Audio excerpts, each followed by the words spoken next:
Hello, everybody. I'm Powys Dewhurst. We're just about to start the Q&A. I hope you enjoy the movie, A Tribe Called Love. A big hand for the filmmakers, the actors.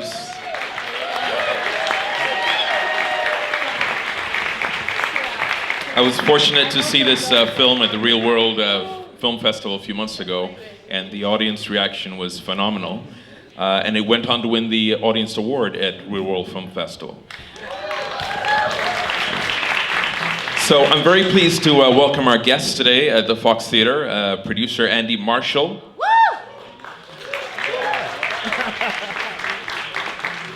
Director Mohamed Ahmed. Dalmar Abuzeid, who plays Farah. Welcome, buddy. And Faeven Abera, who plays Halima.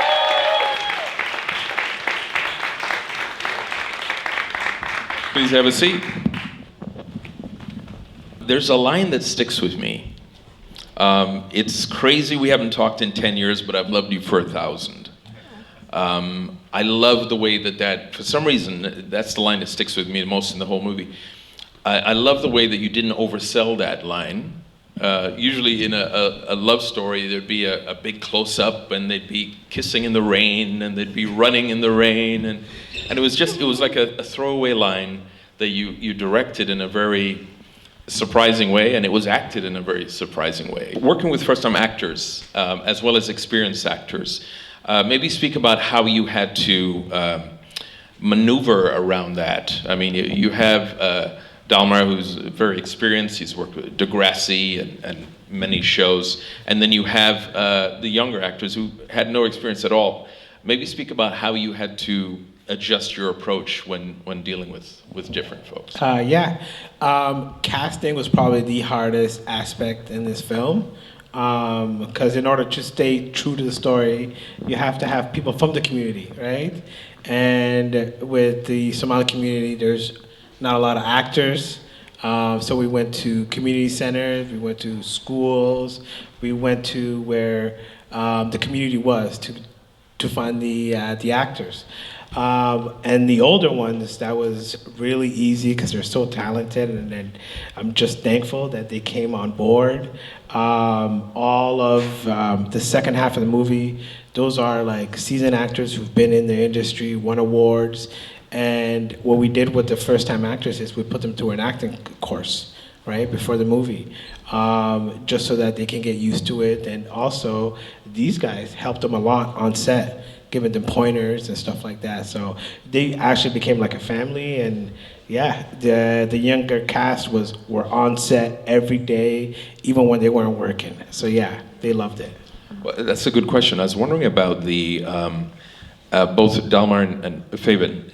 In terms of how you communicated with the younger versions of yourselves, was there much discussion with them about mannerisms or tone, or maybe trying to keep consistency between the young you and the older you? Was there any... Yeah, there were some discussions about being conscious of that and doing our best to sort of meet in the middle because of the shooting schedule being, out of order as they are on set. So some days are the young kids, some days it's us. And so because they were on set every day, that was something I didn't expect. And it made it very easy to always communicate and to be around one another and to just spend time. There were rooms on set. We were at a decommissioned high school where we were filming most of the scenes. And it just there was a very communal feel from day one, and even before that. I think that just goes to show the environment that Mohamed and Andy kind of fostered on set. And so we were able to spend a lot of time together. I know when I saw Ahmed, who plays young Farah, I got scared and I went to Mo and I was like, hey, he's too cool. What happened to him when he got older? And he was like, don't worry. And now that I see the movie, I'm like, a traumatic event happened. Things have, slowed down for him, and now you get me.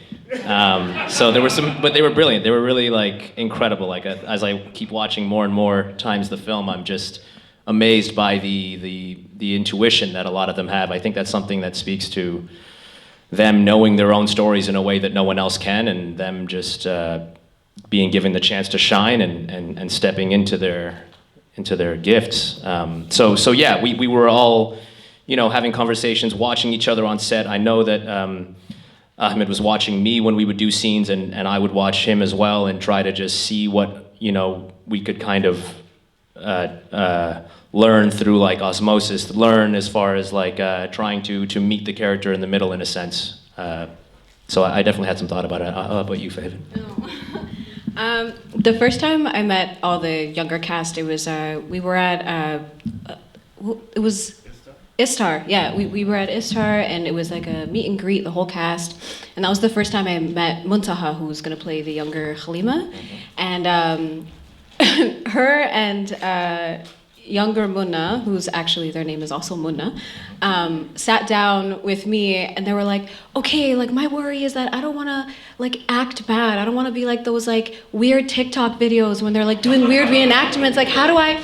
And then, I was like just trying to give her like my experience, because I also started acting when I was 17, and like was trying to tell her things that I wish someone had told me when I was, 17. And I remember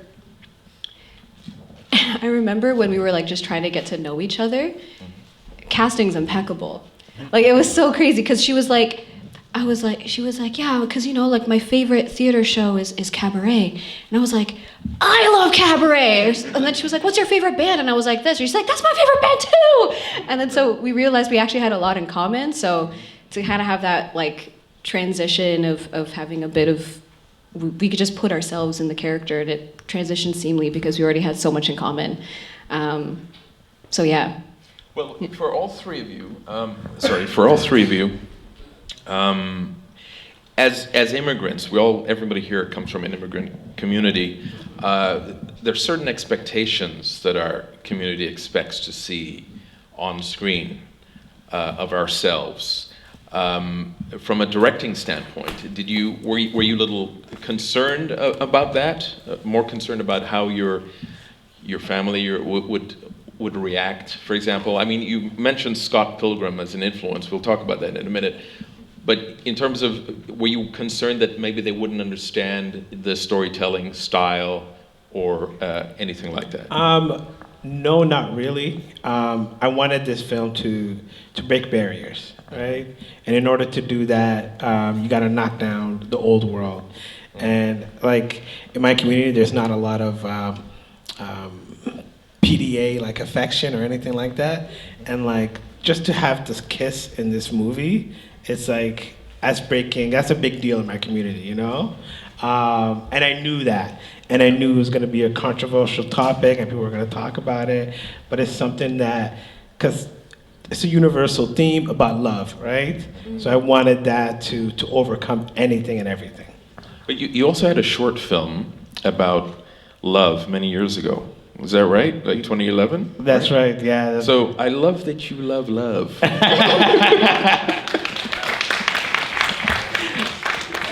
That seems to be a thing that you come back to, which, Andy produced a short with me many years ago, right?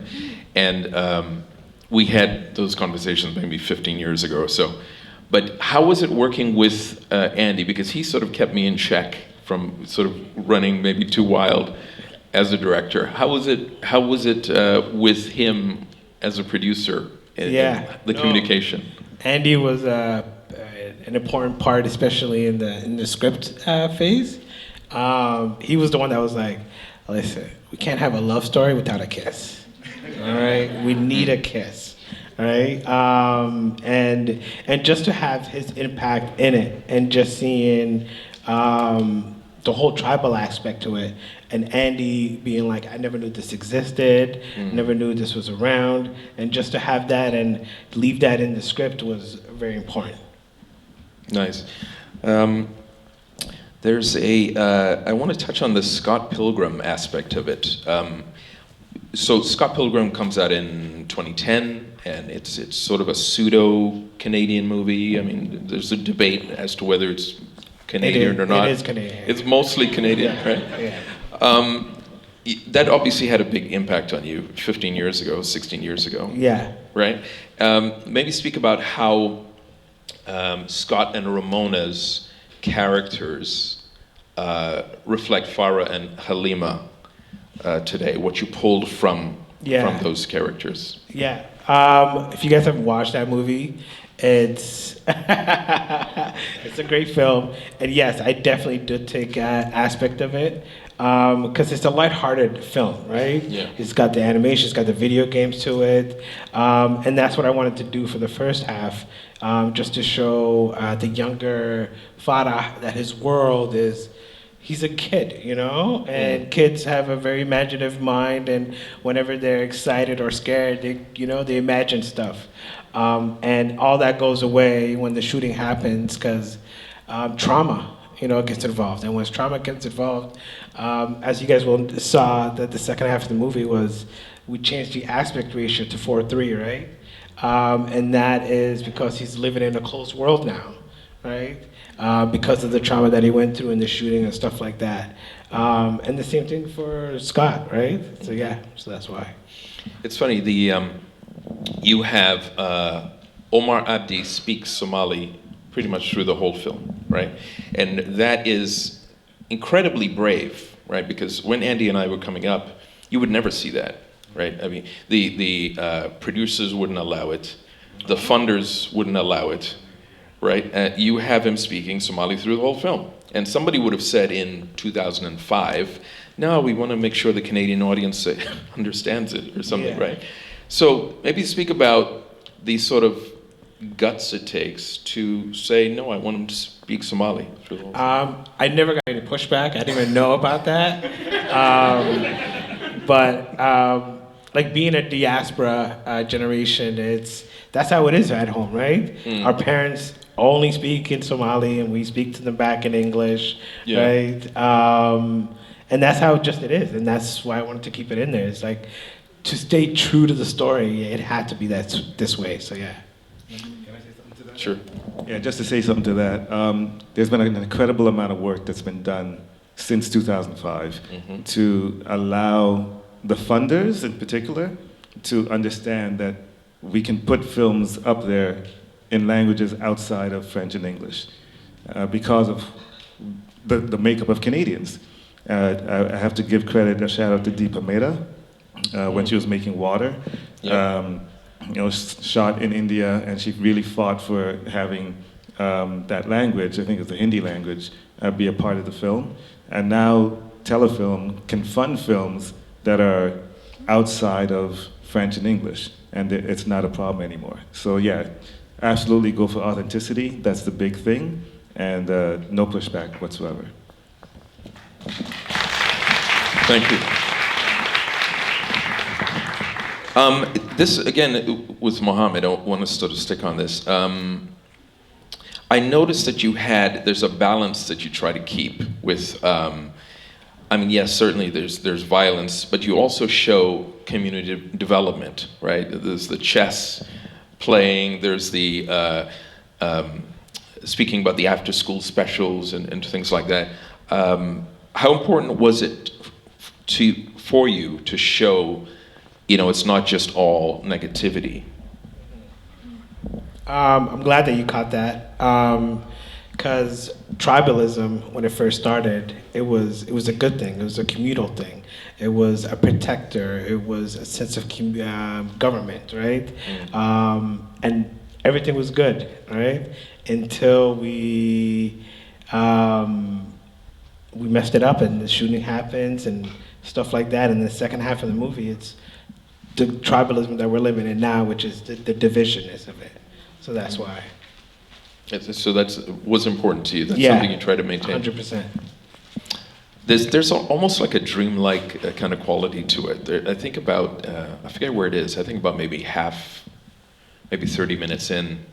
There's a wonderful music piece. I think when, is it Big Money? Is that the character's name? Yeah. He calls for young Farah to come and meet him. And I was watching it again last night, but there's a wonderful music piece through it. I wonder if you can speak about your conversations with your composer, as well as your cinematographer. Maybe speak about that. Yeah, no, that was all our composer, Aaron Maxwell. and he just did a great job and gave it life. And yeah, that was the piece that he picked, right? He played that, and me and Andy, when we saw it, we were just like, yeah, like it fits perfect. Yeah, so it's all about the team and everything. Yeah, and one of the things that we really wanted Aaron to do was to mix hip hop and strings, like classical score. And I'm so glad that you talked about that scene. That's my favorite musical cue. Yeah.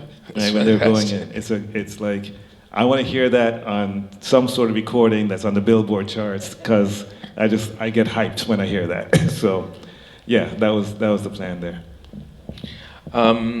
You had about, I think there's approximately maybe 9 or 10 producers on the film. And a couple of them I've worked with before. I think Andy's worked with a couple great guys. Atul, for example, Jeremy Hood. Maybe speak about the requirements that they had for this film. Sure. So there are 10 executive producers. There's one producer, myself. There's one co-producer, Mohamed. The exec producers, 8 of them brought money. So that was their main thing, right? They brought money somehow, whether through a loan or through an investment. One of them brought their experience and their charisma and their ability or willingness to do this film for much less than they would normally make. Thank you, Mr. Dalmar, Abuzeid. Yeah. And one of them, Jeremy Hood, he was the first exec producer. He was the main exec producer. And his thing is, he's a very experienced producer. He produces Murdoch Mysteries, huge television show, and he's been doing it for like 16 or 17 years. And so he brought a ton of relationships, a ton of experience, some good advice, some good deals, allowed us to get equipment and so forth at a very reasonable price. So that was his contribution. So really and truly, they didn't bring, except of course Dalmar, they didn't bring a creative voice to it.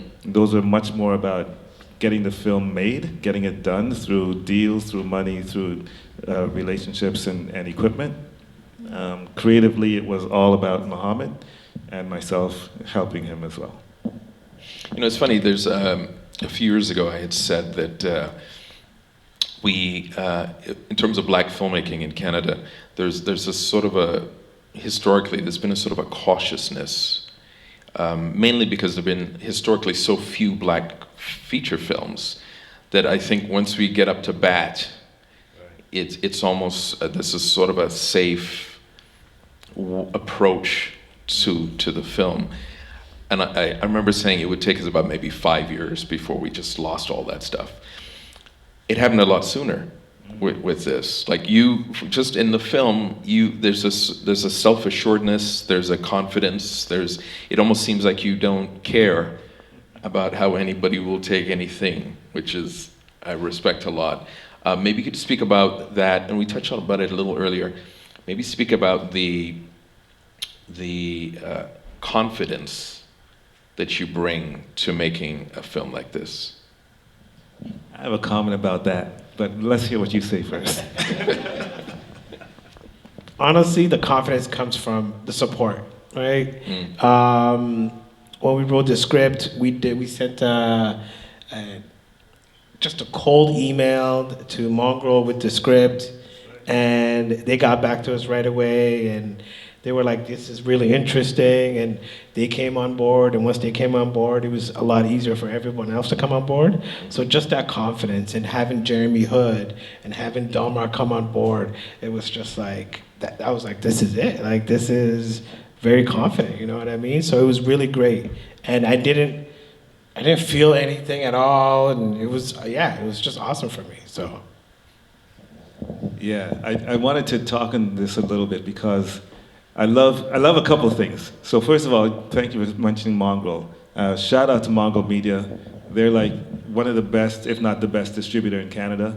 And from like you said, a cold email, sending the pitch deck, 2 weeks later, they got back to me from their general inbox to say, this is interesting, let's talk about this.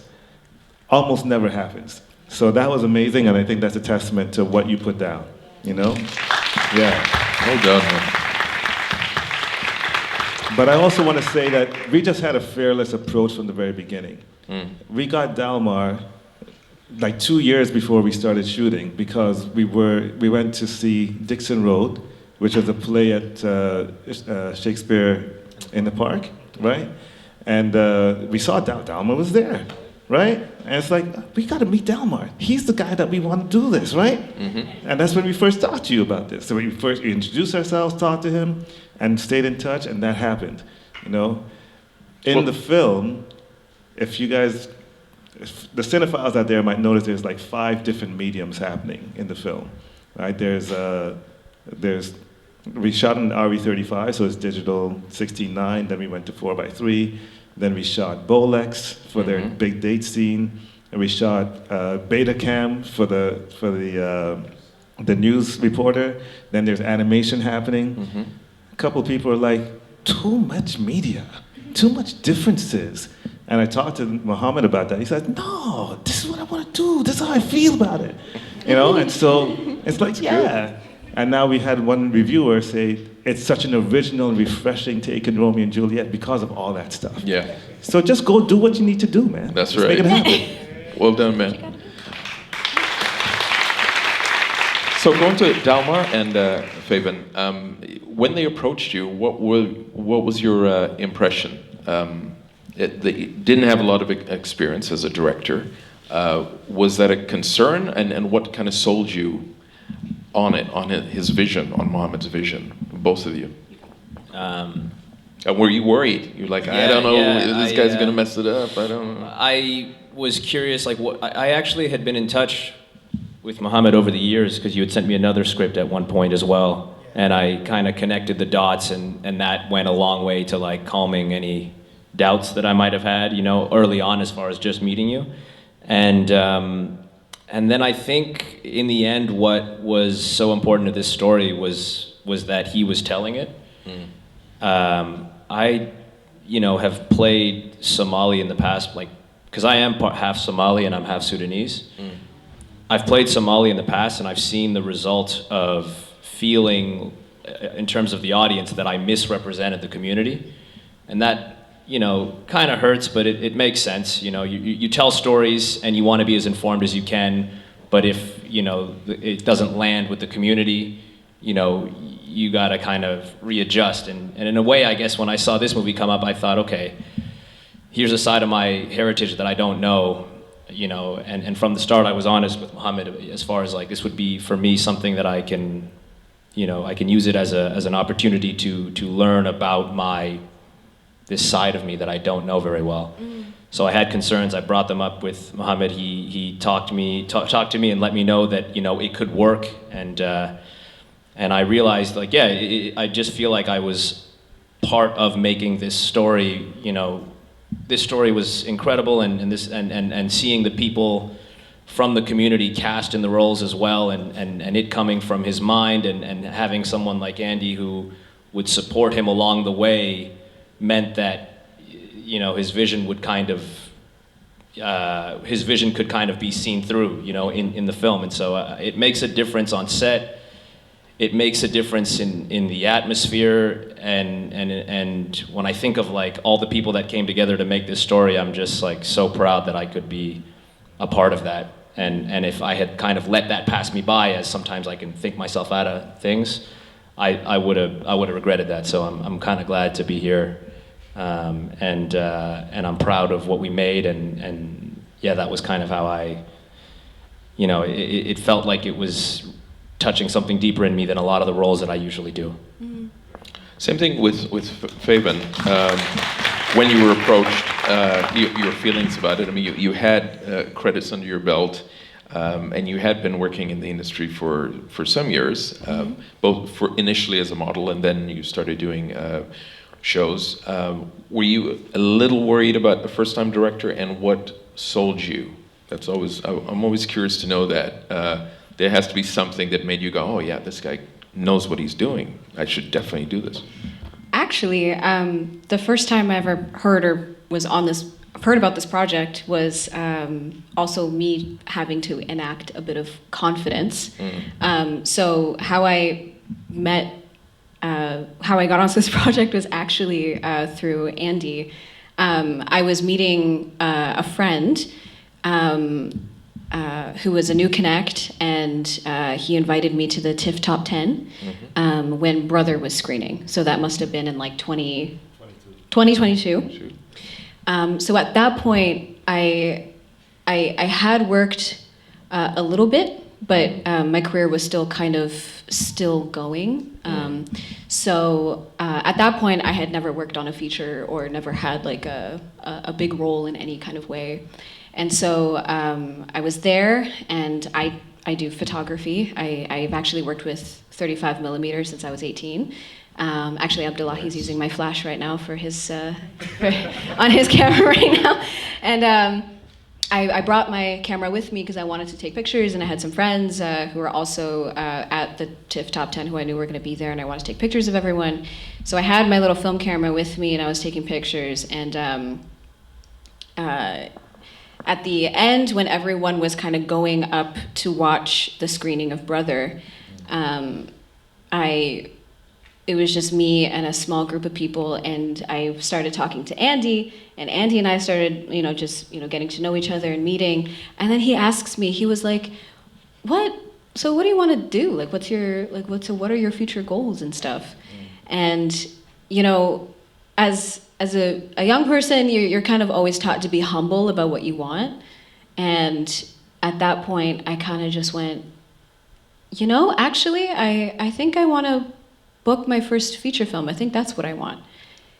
And he looks at me and he looks at my camera and he goes, is that a camera? I was like, yeah. And he goes, you shoot with that thing? Is that real? And I'm like, yeah, it's real. And he goes, and where are you from? I'm like, oh, I'm Ethiopian, I'm East African. And he goes, huh.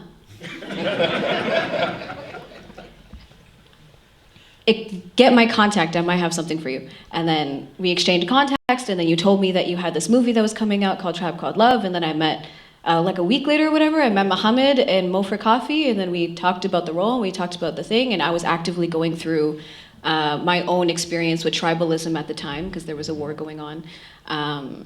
And we were all sharing experiences about, ethnic nationalism and tribalism and how it like divides our communities and how it hurts us, and also talking about photography and 35 millimeter and all that jazz. And then, here we are. And I still had to audition and still had to prove myself and still had to do everything. But I think at that point I learned that I just be very vocal about what you want in life, and don't be afraid to share about what you want and where you hope to, what you hope to accomplish, because you never know who's going to be listening and who's going to be there. Did you have to think about it when he asked that? Sorry? Did you have to think about it when he asked you what you wanted to do next? I had a moment where I literally was like, there was a part of me that was just like, just say, to, have a good life and to travel and to do all these things. And, and then after a minute, I was like, no, just be specific, just be honest. And I was like, I want to book my first feature film.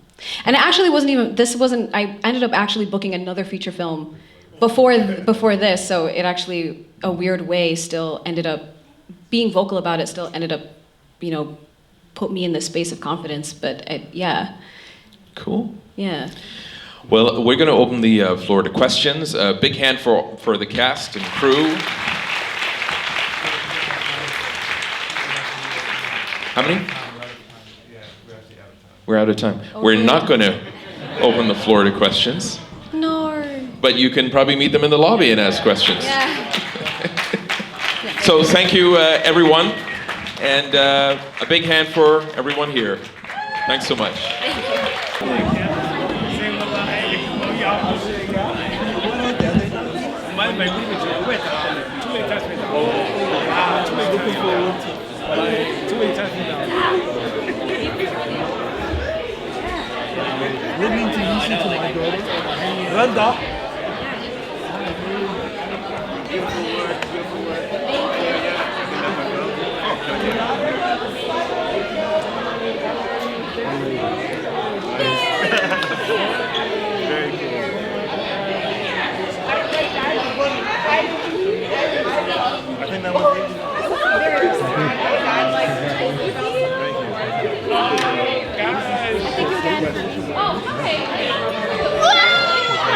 Yes.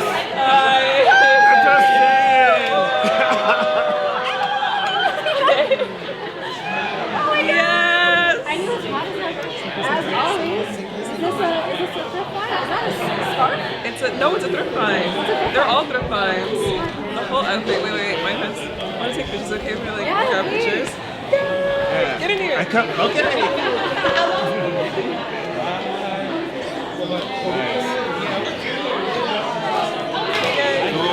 Let's go to the back. I wanted the backdrop. That's why. Is it good? Okay, good.